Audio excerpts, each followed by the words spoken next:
that really a community of practice is about a community sharing practice. And so thank you to Nilesh for stepping forward and saying, I have practice that I can share. So Nilesh, over to you to introduce yourself and what you're going to talk about tonight, and we'll move into it from there. Wonderful, thank you. So just some background about myself, and thank you, Roz, firstly for having me, and then giving me this opportunity and platform to share. I really do appreciate it. Just a little bit of background about myself. My name is Nilesh Mikken. I'm originally from Johannesburg, South Africa. I've been here all my life. I started my career at IBM. I started doing a lot of work within the systems management space. So we used to put in technology that allowed us to manage a whole wide range of computers back in the day. I then moved into within the IBM space into the business process consulting space, and particularly around information security processes, with a predominant focus on that. And I did a couple of other things within the technology space at IBM. I then left IBM and I moved to PricewaterhouseCoopers, where I was a consultant around IT strategy and governance in particular. And I did that for 2 years or so. And then I moved after that subsequently to Sasol, where I was there for about 11 years, and doing a whole lot of different things. So I started out within the ambit of information security. I headed up information security at Sasol. I then moved into a completely different space, looking at enterprise risk management. And there we looked at the whole spectrum of risks across the organization, everything from macroeconomics and where oil price was going, to diversity. And we even, interestingly enough, in 2016, we did a risk paper on pandemics, and what is the probability of a pandemic happening. And we thought it was so far off, and we could see now that it is actually come to fruition. I then decided to get back into the technology space, and I helped then design the digital strategy for Sasol. So we worked with an external organization, and we helped put together the digital strategy going forward. And that's where I came up with, or came across this concept of agile, and it completely resonated with me. And I started learning more and understanding more, and that started linking into things like design thinking and systems thinking. And I then subsequently left, and it's been a year and a bit, and have started my own business consulting around digital transformation, and in particular around agility. And design thinking and agility seems to be becoming a little bit more common, and I'm going to take you through some of these concepts as we go.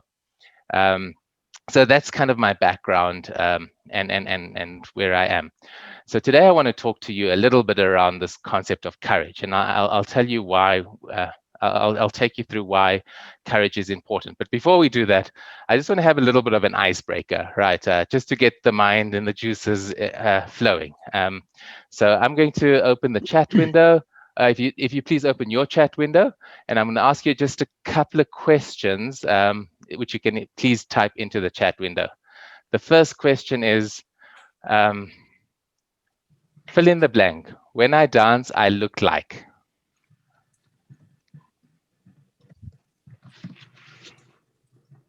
Fred Astaire. I love it. I'm glad you look like you're having fun. I'm sure you do. Cinderella. Wow, that's very elegant.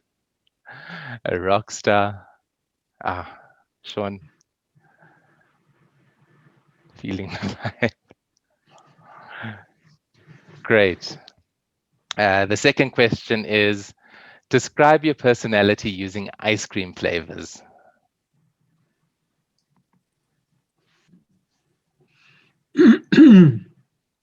Vanilla and chocolate, or lots of caramel chocolates. Oh, a pistachio. Strawberry. A mint chocolate chip. Is the minty just giving it a bit more flavor? I see there's a couple of choc nuts with mint.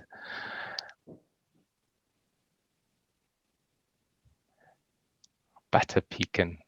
All right, and then the last one is, And I'm going to ask people to step up if the words are really interesting. But what is the strangest word you know, and what does that mean?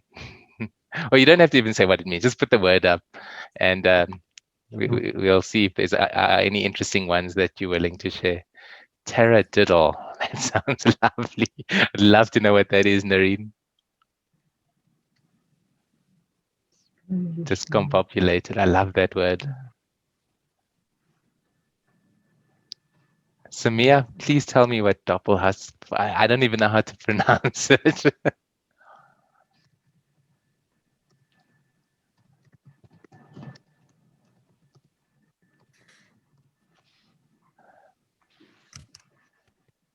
Wow. Dave, please. I'm not even going to attempt to pronounce it. Please, could you tell us what that word means? Betriebsaufrechnungsbogen is German for a breakdown of cost across the different parts of the company. So it's like a spreadsheet back in the old days. Wow. That's really interesting. Great. Thank you, everyone, for sharing. All right. So let's just jump into the presentation quickly, and hopefully people have joined on. A few more people have joined on. So this presentation is going to be a little bit odd. It may seem a little odd, but there's some method to the madness. In some way or form, and kind of I'm using this design thinking approach, and it's this design council's double diamond approach to design thinking. And what it does is it looks for a challenge, and what the first thing is it becomes very divergent thinking, and we kind of explore lots of different ideas, and then we converge that into a particular design brief or a problem definition, and then we explore that design brief in problem a little bit more, eventually come up with a solution, and then we evolve the solution. And this presentation is going to take a little bit of this similar approach, so you may feel lost here and there, but I hope not. Okay. So the reason I chose courage, as you know, given my agile background, there's 5 core behaviors that agile, particularly the Scrum methodology in agile, talks about. And the one is around respect, and it's saying that we have to treat each other with respect. We have to treat each other as like adults. We have to be open, and openness is really being able to ask for help, open to ask for help, open to share different perspectives, and it's also really being open to admit when we're wrong. So we have to really make sure that this notion of openness is key within a project team.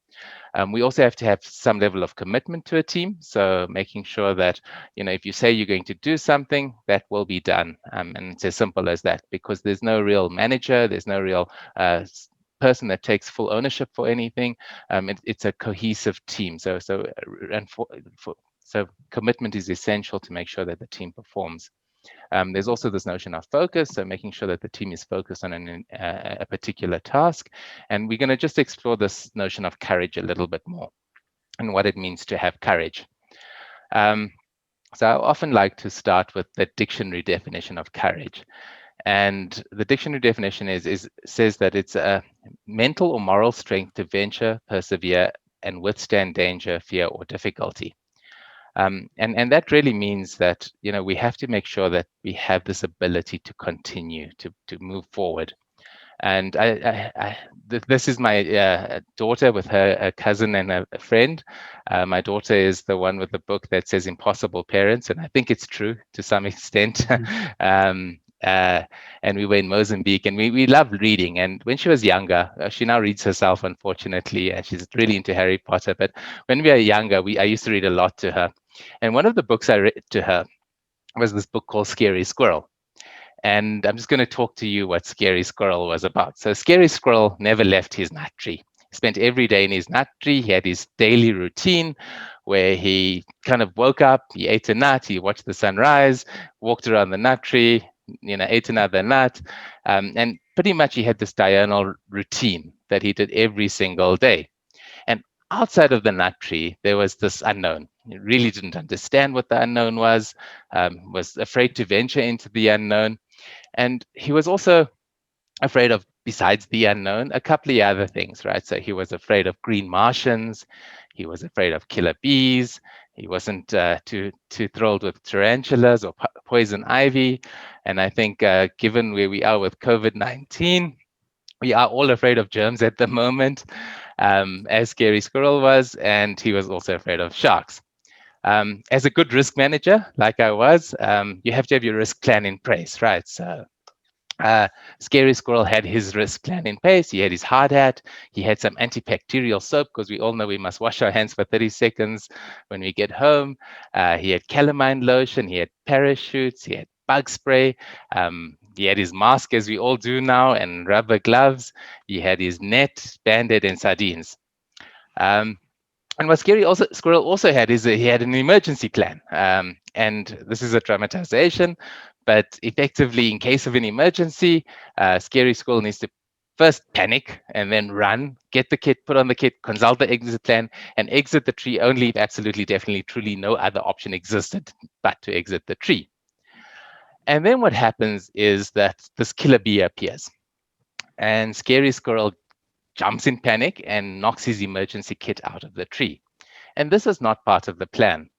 And when I look at this is for me what disruption is. When we think about this world of exponential growth, and disruption, this is really where, you could be as prepared as you want for anything. But unfortunately, the way technology works, the way the world moves, the pandemic was something that just was forced upon us and we had to respond. And that's effectively what disruption is. You can be as prepared as you want. You're not really going to be able to use your original plan. And what happens is, the story goes on, and just to shorten it, but Scary Squirrel gets afraid. He jumps out of the tree and he starts to glide, and he realizes he's no ordinary squirrel. He's actually a flying squirrel. And I think we all like that. Once we got used to this Zoom and we got used to this remote working, I mean, it was scary at first, right? Now we kind of just using it, and there's so much benefit from working from home, being able to have conversations with people across the globe really easily. And he started to realize he's a flying squirrel. And when you do this, you kind of change. You feel overjoyed, adventurous, carefree, alive, until he landed in the bush and he forgot all about the killer bee and the tarantulas and poison ivy and sharks, etc. And the story goes on, and effectively, Scary Squirrel still is a little bit afraid of the unknown, but he has changed his daily routine. So what I want to do is, just before I carry on with the rest of the presentation, I just want you to kind of go into a breakout session, and we're going to break into a couple of groups, and Roz will please help me with this. But really, I want you to spend 10 minutes just discussing what some of your fears about the future are. So as Scary Squirrel was afraid, just write some notes and come back and feedback some of that to the rest of the teams around, what are some of your fears about the future?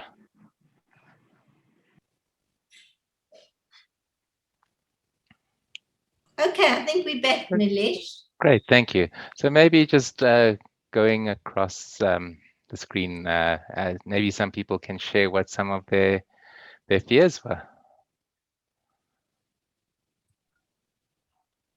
Okay. Should I go first? Yes, please. Nilesh? I think in our room, can I share for our room as well? Then we just save some time. I think the one eminent thing that came out between ourselves and Tina was fear of the future, but mainly around where will human beings evolve? So fear around what is their place in society, knowingly we're living through this period of disruption and corruption. And I think Tina's fear was quite strong around the increase of mental illness and fear of the corruption and the impact of it. So I think it's a real fear. Mine was particularly around, I'm excited for the future, but I worry, is the next generation going to keep up or with the way things are evolving, or is it just for an elite few that has access to the new world?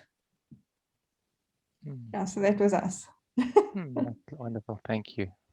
Anyone else, please?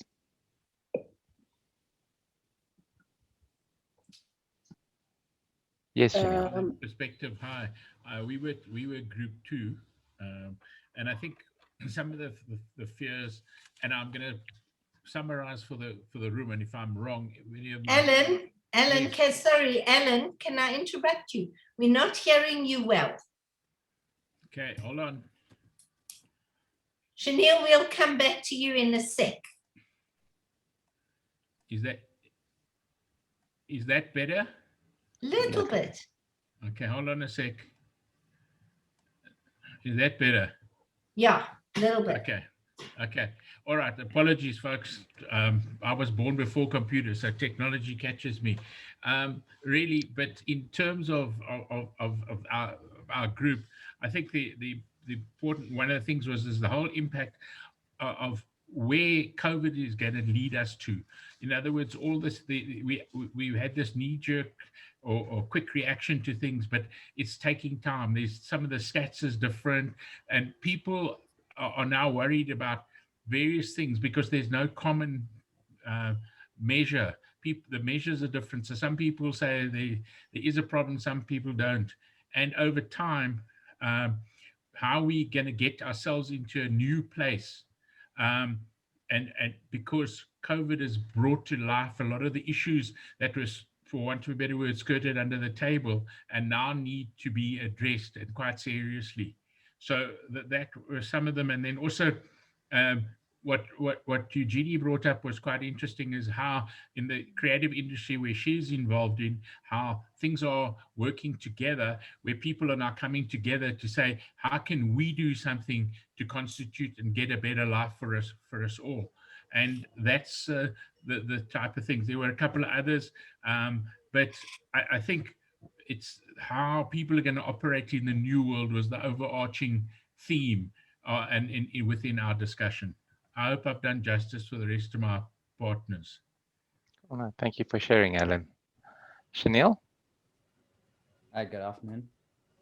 So I won't go into detail about what it is that we discussed, but what I found interesting was that we had a few entrepreneurs in the group, as well as people who worked, the traditional 9-to-5 job. And what I found so interesting was that the fears didn't really center only around negative things, such as things that could go wrong or like things that are a threat, but fears also stemmed from potential things that could make somebody successful. For example, not being able to like live up to your expectation of yourself, or not knowing whether the growth that you're going to get is you're like almost worthy of that. So it was almost, what I found was that we kind of agreed upon that there's a fear of failure. That's a big thing, but there's also a fear of success. A lot of people fear the success that they can achieve in life. And that's just something so interesting that I found from our group. Fascinating. Thank you for sharing. Anyone else from any other groups? Yes, Mike. Yeah, our group, we discussed all the fears I think that a lot of us are facing before COVID and as a result of COVID. But what was interesting, I felt, was the amount of positivity in the group and the amount of, hey, that's reality. How are we going to get around it? What are we going to do about it? How do we move forward rather than getting stuck, bogged down and discussing the fears? Perfect. Great. And that's a good segue into kind of what I want to talk about. So thank you, Mike. So I'm just going to share my screen again, and let me just get there. So you're quite right. I think that there's a lot of challenges in the world that needs to be sorted out. We need to consider, how do we deal with endemic corruption? How do we make sure that we create a better world for society? How do we take some of what we've learned through this last year and a bit with COVID, and how do we come out better for it in the end? And we really have a chance to change that now. And given this disruption that's happened, I think we say that disruption is inevitable and reinvention is essential. And I just want to get my screen right. So when we talk about digital transformation, it's quite interesting that we're currently using new computers to design even faster new computers. And what this does is it creates a positive feedback loop, which accelerates our acceleration. And that's where exponential growth is. So if you think about, if I take 30 steps from here to the other room, I'll probably get to my kitchen or so. But if I take 10 exponential steps, and exponential is effectively saying your first step is 1, your second step is 2, your third step is 4, your next step is 8, your next step, and this is what exponential growth looks like. If I take the same 30 steps, I'll reach the moon. And what Ray Kurzweil, who's the founder of Singularity University, did the math, and he said that in the next 100 years, we're going to experience around 20,000 years of technological change because it happens so fast. We're introducing things like quantum computing now, which looks at, multiple states of quantum mechanics and superposition and how, bits and qubits, in fact, exist and don't exist at the same time. And, the easiest way to understand what quantum computing is if you think of a normal computer, which is like binary, right? You've got a 1 and a 0. Which is like maybe a coin, a head and a tail of a coin. But when you look at quantum computing, if you take that coin and you spin it on a table, it sits in both states at the same time. And that's how quantum computing works. And it's only until you observe it, when you look at the coin as it stopped, does it land at its state. And what quantum computing does is it allows us to process things at a much, much faster pace. So we're going to experience a lot of change over the next 100 years. And when we think about these new digital technologies, Sun Tzu in The Art of War says that to know your enemy, you must become your enemy. So we have to really start thinking about how do we start embracing digital technologies, but digital technologies so that they can be more purposefully used in society. I like the saying that says that the future is already here, it's just unevenly distributed. So to Farhana's point was, we kind of have all these technologies at our disposal, but how do we make sure that they equitably accessed by everyone? And when we kind of think about disruption, we know that disruption is caused by innovation, which makes innovation the source of disruption. But what's ironic about it is that it's also the antidote to being displaced by disruption. So we have to think about how do we innovate? How do we become better at creating new tools? And as humans, we love to create. And when we think about the future, we know that the only certainty about the future is that the future is uncertain. And Ray Kurzweil, not Ray Kurzweil, Richard Feynman in his book, The Meaning of It All, says that you have to act with some level of certainty, and the only certainty is that the future is uncertain. And to do this as leaders, we need to have courage. And what courage is effectively the ability to take action in the face of uncertainty. And Ben Horowitz, in his book, The Hard Things About Hard Things, around how he started up a tech company, he said that a leader must have courage to bet the company on a direction, even though she doesn't know if the direction is right. And that takes a heck of a lot of courage. So we have to understand where the future is. We have to understand, at least at a high level, what's coming. And then we have to have the conviction and courage to make a decision and move it forward. And what I've come up with is kind of just a high level methodology that speaks to some of these things. And I'm going to take you through each of these steps in the next 10 minutes or so. And I may go a little bit fast and glaze over a few things, but I think it's important to understand the concept of it all. So when we kind of think around innovation, the first thing we need to do is we need to envision. We need to have a clear vision of what the future is and the purpose of that, what we're trying to achieve. Then we need to consider some of these strategic signals, and that's really looking into the horizon and scanning for these weak signals that could potentially disrupt your business. So assuming you're in coal business and you 10 years or 15 years ago, and you look forward and you see battery technology is gaining momentum, renewable technology, the idea is to say, how do we start moving and getting into the space so that we can be relevant for the future? And then once you kind of have an idea of these strategic signals, you then start experimenting, and you do that through kind of different techniques of innovation. So either design thinking, lateral thinking, there's tools called systematic inventive thinking, and all these tools allow us to think about how do we develop human-centric products and services. And then once you kind of have a good idea in hand, then you use concepts of agility, where you start iterating towards some sort of success and scalability. And this is really the do concept. And I'm going to take you quickly through each of these. So when we kind of think about a vision, it's really an aspirational description of what we want to achieve into the future. And people call it the North Star that sets the long-term direction. And when I saw this, I thought about it, and I'm going to digress a little bit. But in South Africa, we're in the Southern Hemisphere, and we have no North Star, right? So we have to do things completely differently, which I love. I love the fact that we can look at things from a different perspective. And for us to find our North Star, is we have to look at the Southern Cross.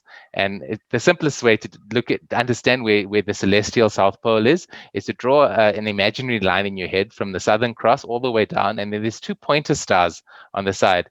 And you go perpendicular to the stars and you just draw a line. And where they intersect in your head is effectively the celestial South Pole. And then you do a 180 degrees and walk the other way. And that's how we can find our North Star from a Southern Hemisphere perspective. And just quickly, I found it quite interesting when researching some of this stuff, is that there's a number of flags that feature the Southern Cross, from Brazil to New Zealand to Samoa, Australia, and all of them feature the Southern Cross. And just something that I found quite interesting while researching it. But when we kind of talk about envisioning something, it's always good. And Simon Sinek says that we should start with why. So many companies understand what they do. A good number of companies and businesses understand how they do it, but very few understand why, their purpose. And this is not about making money, but it's really the result, the cause or the belief of what you want to try and achieve as a business.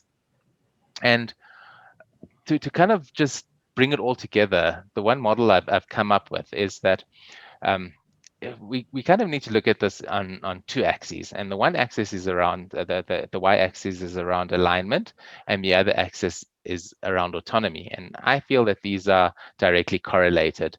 So if you want to kind of drive some sort of idea forward, you have to be very clear on your vision, your purpose, a high level strategy, what some of your objectives are and those key results that you're going to need to achieve those. And also, what are your values of your organization?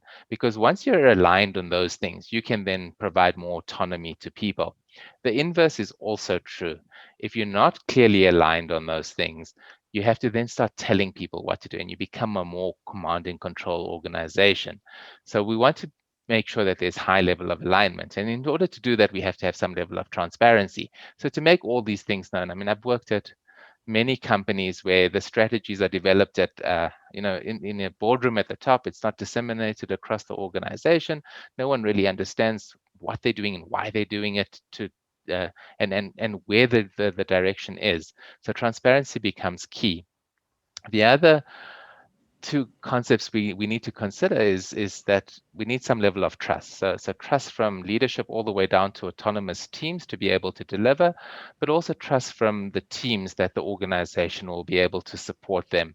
And that goes similar for competence. I mean, if you're going to be a new person that comes into an organization, or learning a new skill, and you don't necessarily have the competence, we have to make sure that we provide the right level of coaching and support to enable the person to get the job done and to learn and grow. Once you have that, then you can have a multidisciplinary, diverse. And when we talk about diversity, it must be completely as diverse as possible, organizing and collaborative team. And that then will allow us to have a lot more focus and flow. And there's really good work done by Mihaly Csikszentmihalyi around the notion of flow. When you're in a zone, how your creative juices start flowing. And that becomes really important. Sorry, Molea, if you can just mute, please. Thank you very much. So we kind of want to figure out, how do we get some level of focus and flow? And ideally, when we talk about this new world that we're working in, it has to be very customer centric. So how do we make sure that we're focusing on delivering value for the customer? And then that leads into better innovation, and innovation then leads to your strategy, vision, and purpose being updated, because effectively that really is what strategy is. It's about how do we innovate for a better future. And then quickly, in 5 minutes, just talking a little bit about strategic signals. So we have to have our antennas out. We have to observe some of these weak signals that I talked about, which are really emerging technologies, changes to competition, customer tastes, behaviors, demographics. We have to kind of consider, and a good place if you're in a big corporate is your risk register. It really gives you an understanding of what some of these key areas of concerns are that you can start working towards resolving. Then you need to formulate a hypothesis, and it's either around what are these new technologies, what can we do around non-traditional competitors, and how do we start approaching that? And then we have to test the hypothesis. And effectively, when we test the hypothesis, this is where, and we talk about failing fast, but it's not really failing fast. It's around learning fast, right? Is you have a hypothesis, either the hypothesis is true or the hypothesis is not true. And those that are not valid, you drop it. So we mustn't look at it as failure. We must look at it as what did we learn through the process? And really, Abraham Lincoln said the best way to predict the future is to create it. So how do we make sure we create a better future for all? And then I'm just going to quickly talk around, some of the mindsets around innovation, and because a lot of it is around mindsets. So, when we look at the first mindset being empathetic towards people's needs, this is really having the ability to see and experience things through another person's eyes. And this is at the heart of design thinking. Everything is really around how do we build more empathetic businesses. And the easiest way to do that is really to listen and to observe, to really speak to people, understand what their needs are. Then we need to be collaboratively geared, and we have to embrace diversity. And this is needed to kind of deal with the multiple facets of everything that's happening. The more diversity, and diversity it ranges from race, gender, skills, social class, even thinking. So we need to have as diverse a team as possible to be able to have rapid problem solving. And we kind of need to be inquisitive and open to new ideas and perspectives. And this is really where we kind of have to learn by exploring and experimenting and testing, and gathering lots of feedback so that we can decide what we're going to do next. And this is where data and analytics becomes really important. We also have to be mindful of the process and the thinking modes that we're in. Sometimes we have to be quite analytical, sometimes we have to be questioning, sometimes we have to be ideating. And Edward de Bono's got some really good work around the 6 thinking hats, where you have different hats for different colors. People put the hats on and they have different, and understand which mode of thinking they're in at that particular time. Then we kind of need to think about our experiential intelligence. So how do we make sure that we try out new ideas? How do we do mock-ups and prototypes and challenge assumptions effectively, and then experiment through testing? And then we need to be action-oriented, right? So deliberately and overtly taking some level of action. We have to be consciously creative. So how do we make sure we have the creative juices flowing? We have to have some level of accepting uncertainty and accepting some level of risk, but if you can have less risk overall, so your project scope becomes a lot smaller, you're more amenable to giving a shot. So you break it down into smaller problems. We have to model the behavior of creativity. So make sure that we try to be creative ourselves, try and draw things a little bit more, try and act out things if need be, but try and tap into those creative side of your brain so that you can model that behavior for creativity. We also have to have this desire and determination to make a difference. And that's where this innate desire to make a change is. And I think based on a lot of the conversation around some of the fears, we have to make sure that we have this desire to create a better planet for all. And we have to then be analytical and critically question our assumptions, because we have a lot of assumptions and we have to keep asking ourselves those questions. And I'm not going to go through this. We just don't have the time. But if you want to find out more, you're welcome to drop me a message, and I'm happy to share. But really, this is the agile process where you have a vision and you start developing your vision through sprints and daily stand-ups and product increments, and effectively reaching towards some sort of goal through very formalized ways of working, but in a way that is adaptable to change. So when we kind of think about leadership, Bonang Mohale in his book Lift as You Rise talks about courage as the primary ingredient of leadership. And he says that most decisions that require leadership are scary, and they're scary because there's so much at stake. Often when we make decisions as leaders, they don't necessarily impact just one person, but it could impact an entire organization, it could impact a country, or it could even impact the world. So they're very difficult decisions to make. And if these decisions were easy, not everyone would be willing to make them, and we wouldn't need leaders. So really being willing to lead means being willing to take the scary decisions. And Mandela talked about the fact that, courage is not the absence of fear. We're all going to have fear, but it's about triumphing over that fear. He said that the brave man is not he who does not feel afraid, but who conquers that fear. So when, and just in summary, is that some of the key ingredients of a courageous leader is to make decisions in the face of uncertainty, to set the vision, the purpose, strategy, and direction, is to be able to scan for weak signals and understand what's potentially coming, is to manage towards outcomes. It's to be able to create an environment for people to flourish, to actively listen, to release the team to innovate and come up with the best ideas and figure out how to address the challenges. A leadership as a servant leader needs to support the team and remove impediments, and to serve the customer at the end. And I think the most important is to be willing to learn themselves and recognize that they're not going to know everything. And I've just left this around Netflix, which is a really fascinating organization, around their vision of their value of courage. And what they say is that in Netflix, you say what you think when it's in the best interest of Netflix, even if it's uncomfortable. You make tough decisions without agonizing. You take smart risks that are open to possible failure. You question any action that is inconsistent with the overall values, and you need to be vulnerable in search of the truth.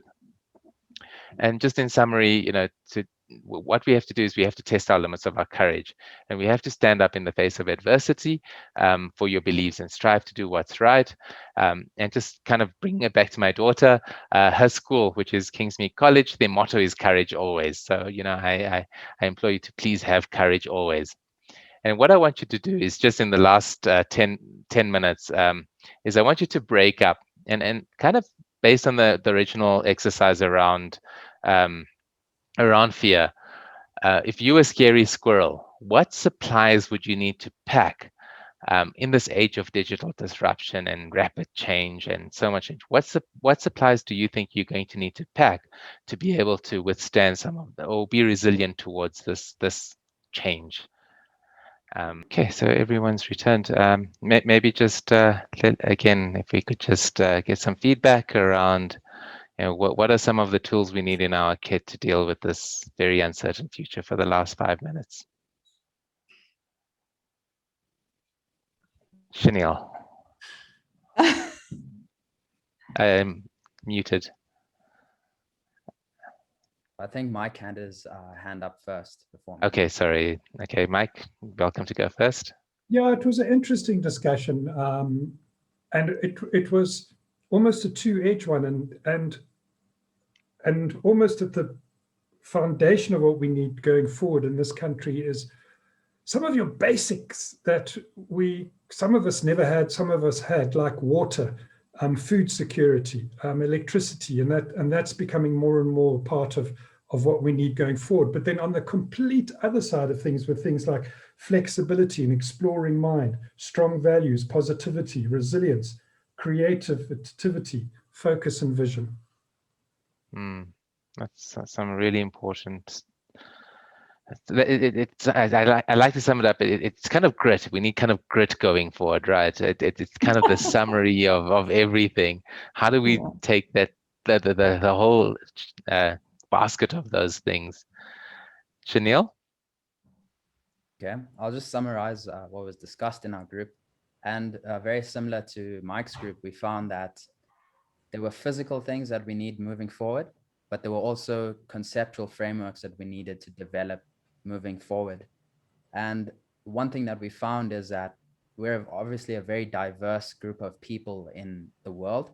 There's so many different cultures, there's so many different societies. And all of these societies and individuals have different challenges within them. So what we found is that, you know, a solution that could work for maybe South Africans would not necessarily work for Americans, because we're at a different place currently and we've had a different past. So what we found and discussed is that we'd need to be introspective as to what it is, what are the challenges that we're facing individually as well as collectively in our groups, and then find almost a vision how we want our society to move forward, as well as our individual places in that society to move forward. And those are all based on certain mindsets that we need to develop, which were stuff such as that you had actually discussed, such as being open-minded, being empathetic to maybe your neighbors or people in the community. And those are fundamental things that we realized from our group was necessary in order for individuals and organizations, as well as groups of people, to move forward successfully. Wonderful. That's lovely. Thank you for sharing. Anyone else? Yeah, I'll go. So yeah, for me, it was definitely grit and ensuring that I still continue to learn and unlearn, you know, and also continue to have a curious mindset. Curiosity is such an important facet. Yolanda, you had your hand up? Yes, so I think we agree with quite a few of the others, but our list sort of had things like a healthy mindset, take that, have support mechanisms, you know, bring others with you, you know, positive, ability to ask for help, but also understanding other people's predicaments, situations. So I think you mentioned that just earlier. So Chanel, I think you mentioned that. And then we also said empathy and pack meaningful things that's meaningful to you, because that will be different for everybody. So that was ours in short. Wonderful. Thank you. Any other groups? I could go for our group. Yes, please, Ansha. Let's see if everyone can hear me. So in my group, we discussed and sort of agreed that it's more about the things inside of you. So courage, and Dave said, so adding to courage, generosity, and the need to, because generosity, looking at it from the angle of moving away from greed and fear, but to generosity where you give and not expect anything in return. Then empathy to for self and others, inquisitiveness, collaboration, vulnerability, humility, and then back to generosity, this idea of, if we look at abundance versus scarcity. So if we constantly focus on the fact that there's abundance actually, and we can then become more grateful for everything that we have, and then it's easy to then apply generosity. And if we apply all these other things, then you're also able to then ask for help from other people. Wow. Thank you very much. Were there any other groups that want to share? Anna had a hand up. Sorry, who? Okay. Hi, it's Kopano. So I think the top three, and maybe there are four, the other groups have spoken to. So like an open-mindedness and just an openness to what may come and what you may experience that is unknown. But I think we could also summarize it in, so we spoke about a spirit of adventure, because what a spirit of adventure allows you to have is to be, as much as you may be fearful of the adventure, but you're excited for it. So you have this openness to experience it, and you almost also willing to laugh through it and enjoy it, type of thing. Secondly, we spoke also about vulnerability, because it's a foundation of courage. If you're not willing to be vulnerable, and explore and expand yourself into the unknown, it's very difficult to venture into the unknown. So that spirit of embracing vulnerability is important. And then we spoke about empathy, especially in the context that as much as we're going through this pandemic together, the best saying is that we are in the same storm, but we're not in the same position. So some are in the yacht, some are on floaters, some have made some makeshift rafts, some are floating barely, some have already been eaten by the sharks. So it's the appreciation that you can never say, oh, I know what you're going through, because actually, no, you don't. Without real empathy and without understanding the nuances, it's actually, that's not true. So yeah, I'd leave it at that. Cool, thanks. So I'm stuck on the Suez Canal at the moment. Thank you very much. All right, so I think I've overshot my talk by about 10 minutes, but if anyone else is willing to share, and you're welcome to stay on, I'm happy to continue the conversation. But if you need to drop off, I just wanted to put in closing. Really, maybe just think about when you go back to work tomorrow, what is the one takeaway that you're going to have from this? And it's really a call to action to think, how can you think slightly differently about things? So, as Nilesh says, anybody who needs to drop off, have a fabulous evening. Otherwise, we can just open the conversation to some stories, some questions. Maybe you want some more information about some things. Maybe you want to see one of the slides again. I know I do, but I'll take it offline if nobody else does. Yeah, what do you think? What do you feel about what you've just heard? Those who want to stay on the call. Yeah, Nilesh, Ansha and Carl and I had the discussion led by Carl around the more things change, the more they stay the same, although it might get faster. And that the skills that we discussed in our group, rather than all the other things around it, around what goes inside, is what will enable us to adapt and survive and adopt that abundance mentality, which is difficult when times are tough. Yeah, this concept of abundance, while I fully understand and appreciate it, and read Peter Diamandis' book around it, I always worry about how it is still so unevenly distributed. We talk about this concept of abundance, but unfortunately the haves are still in a place of privilege, and you go into the streets and people don't have access to data, which is I believe should be a fundamental human right. So how do you address that level of abundance so that it is more equitable?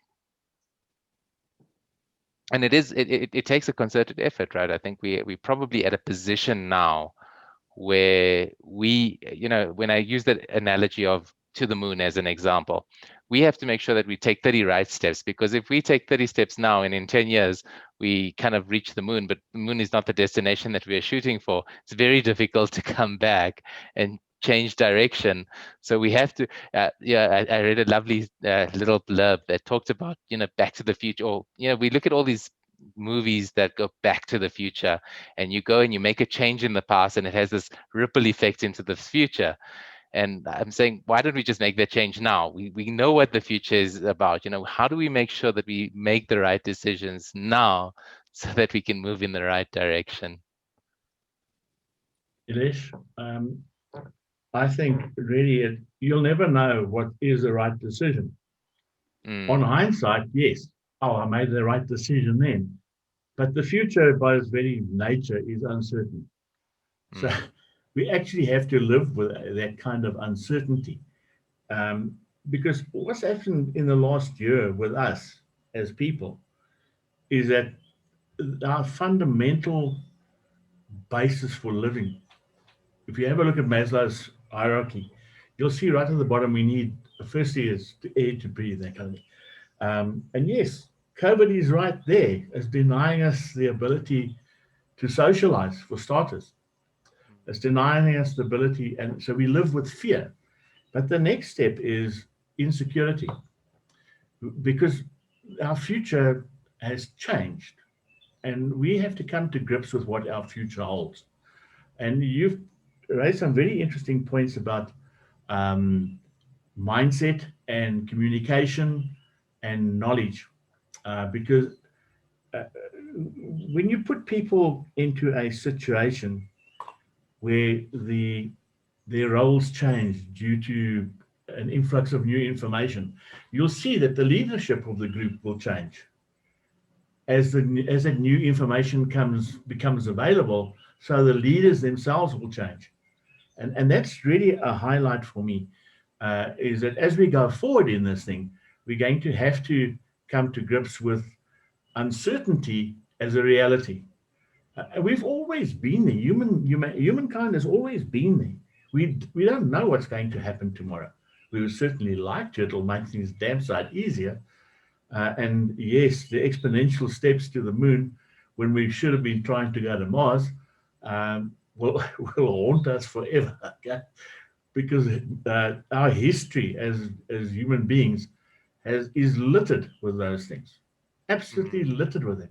I think if people could unlive the period of the Middle Ages, unlive the period of the Spanish Inquisition, unlive certain things that happened, they would cheerfully do that. But because we've lived through those things, and we embraced them at one stage, and we did all sorts of things. But the future is different, so we're going to have to just learn to cope.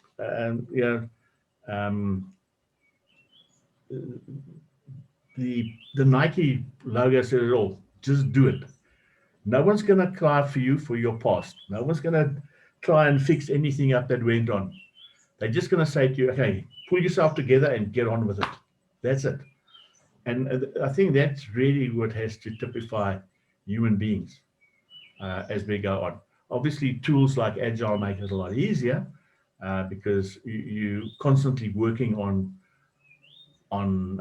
delivering something that can work. So you're taking small steps at a time to get to the big area to deliver. And that, in a sense, is what innovation is about.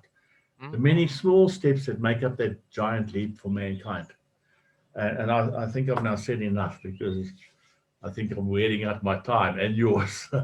No, it's fascinating. Thank you for sharing. Any other insights?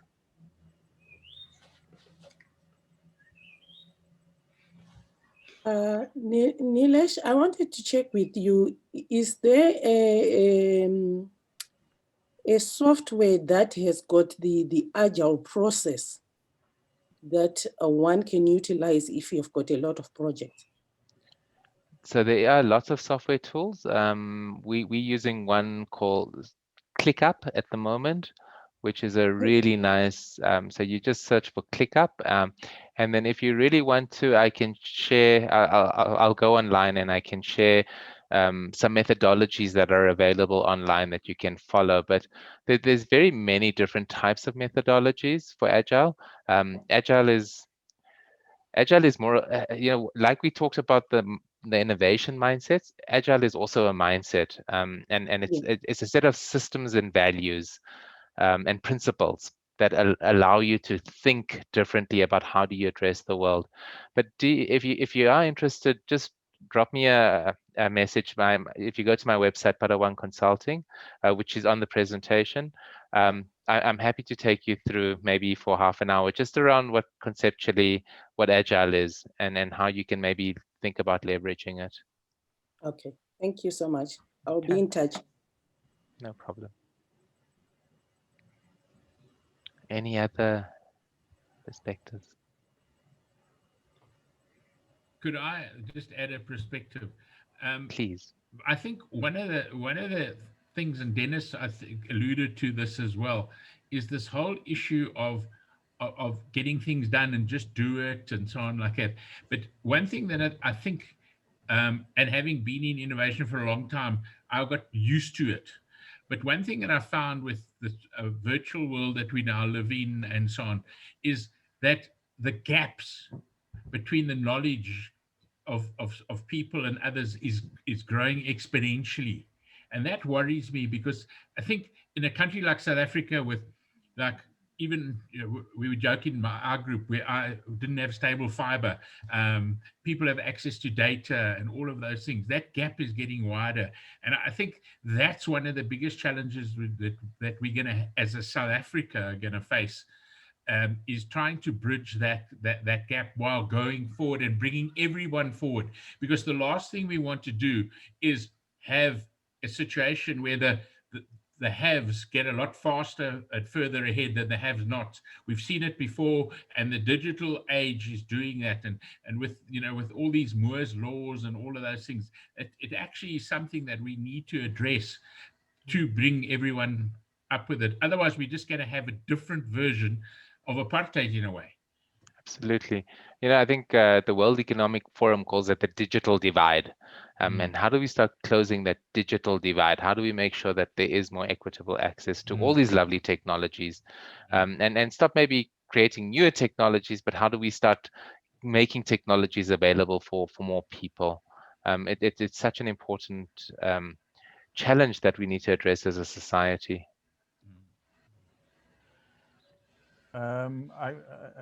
Nilesh, I just want to comment. You had on your slide of the mindsets.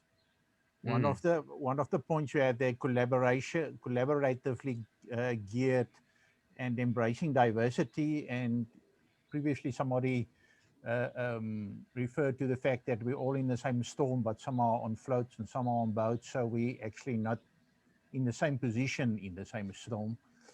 And I think often when we refer to diversity, even when we talk about diversity, we are actually very limited about the dimensions of diversity. And what I often find is we will acknowledge diversity in terms of gender, in terms of age, in terms of economic, socioeconomic standing, in terms of skills, and all those kind of things. One of the things that I use when I work with entrepreneurs is a very free, easy tool, is the vitality test. It's a free online test that you can use that sort of show what is your dominant energy. So it's not about profiling your personality, it's about what gives you energy. And those 5 energies links with the 5 why, what, how, who, and so on. So I find it helps a lot when I work with a team and they do that, and we can map the team and they can see, oh, all right, this person has got why energy. They will think about, they want the reason, they will take longer. So what gives them energy? Connecting with people don't give them energy. It will actually sap the energy. So also thinking about the diversity of the people you're dealing with on a deeper level. Otherwise, we create these diverse solutions, but they're actually superficially diverse. And we, in the end, so you referred to the Bono, for instance. And I mean, I'm sure if you've done brainstorm sessions like that with the Bono, you know that people that are visual, sorry, my dogs,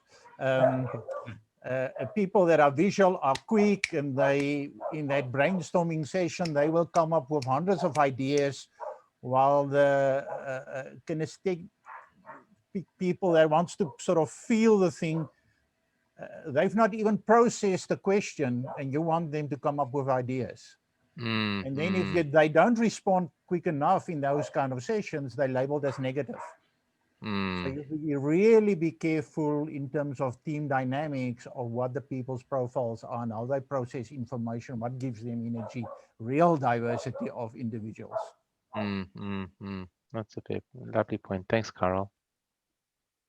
I think we have to also be very, very aware, culturally aware of most of the people around us, the decision making is different. A lot of it is communal decision making, and much of it is based on, for example, a hierarchy, or the leader, makes those decisions and tells, and those kind of things. And we often forget that we look at the personality of the person, but we forget that the personality is totally ingrained in his cultural background, where he comes from.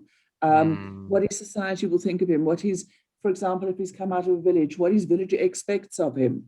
We're often blind to that side of the influences on his life.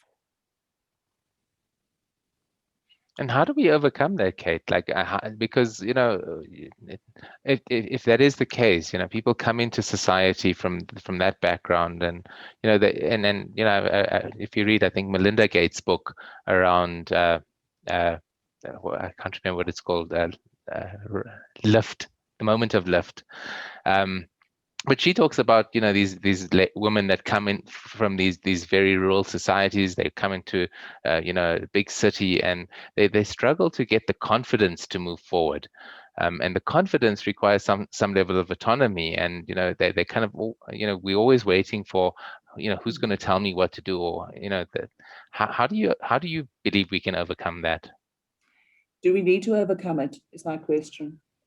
I think that perhaps, now I'm thinking completely off the top of my, off the top of my head, because I'm thinking as an entrepreneur, and I'm thinking in terms of when I've wanted to develop enrichment products, or things to help people. For example, at one stage I developed, and I thought, okay, so basically in South Africa, well, in all over the world, it's been found that when the internet hits grassroots levels, that we get massive economic growth. So I was looking for products for people like this that I didn't understand. And I thought I understood, and I did all the research and whatever it was. And I fell over and scraped my knees badly when I found that their decisions to adopt the product were based on what their priest said. So I think that maybe it's not to assume that we know everything.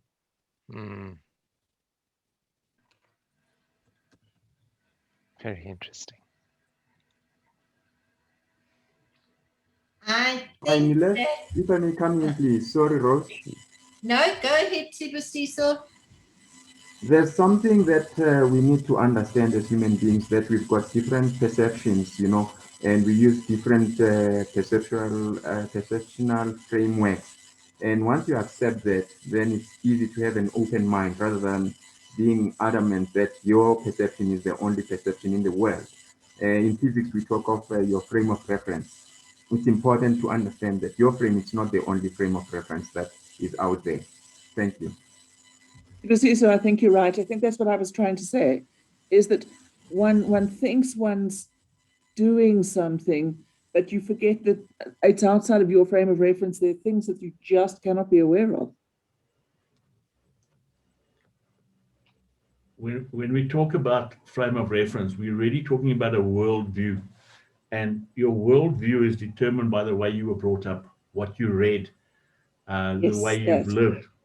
So you have a worldview, and we will all have it. I mean, a person who's brought up in a rural area has definitely got a different worldview to someone who's living in an urban area, for starters. And you don't have to overcome it, okay? What you have to do is actually learn to live with it, and acknowledge the other person's uniqueness, because we all have something to bring to the party. There's no one who can be left out, because everybody's got firstly a viewpoint, and secondly has got something to contribute, even at whatever level. I made that mistake about in the 80s, early 80s. I joined a new company and I thought, oh, these guys know everything. So I went ahead with them. They were busy launching a product. The product bombed. Well, in the meanwhile, the guy who headed that particular operation, he left. He went to Australia. I was left having to write off hundreds of thousands of rand in product that didn't work, in packaging that was just lying around. I was the one that had to go to the marketing director of the company and say to him, listen, this thing's bombed us.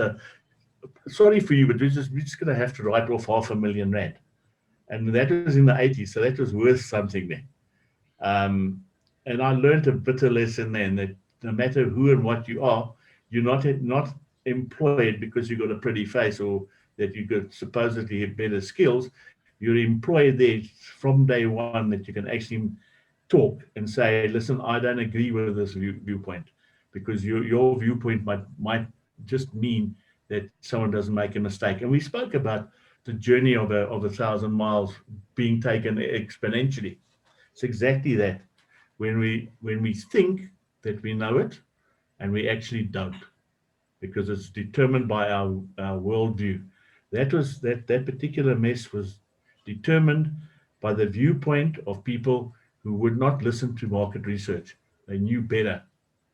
And they didn't bother to explore it further because they had a particular drive that they wanted to launch this new product. It became important, not what they were launching, but the fact that they were launching something, anything. And that cost. And that was a lesson I've never, ever forgotten. So yes, I've now once again said too much. I'd almost have to say good night. Just to add on my last point, please, if I may. We all have unique biopsychosocial IDs. And if you understand that, it makes it much easier to deal with, people, that the way we're socialized, the genetics, these things play a part in the way we interact with the outside world. That's my last point. Thank you. Brilliant. Thank you. Eugenie, you had your hand up for a short second there. Did you want to say something? Just hands up. Just hands up. Okay, any last comments? Then I am going to close it. So thank you, everybody. I think that was really, Nilesh, thank you. It was very stimulating. You stimulated some rich conversation. Usually the talking starts right at the end, the richness. And I see lots of people saying thank you so much. We will see you all in 2 weeks' time for a fireside chat, where Willem Goos is going to be sharing some really exciting stuff on entrepreneurship. So hopefully we'll see all of you then. Good, wonderful. Thank you all. Have a good evening. Bye. Till we meet next. Everybody. Bye-bye, everyone. Bye. Nice seeing you all again. Bye.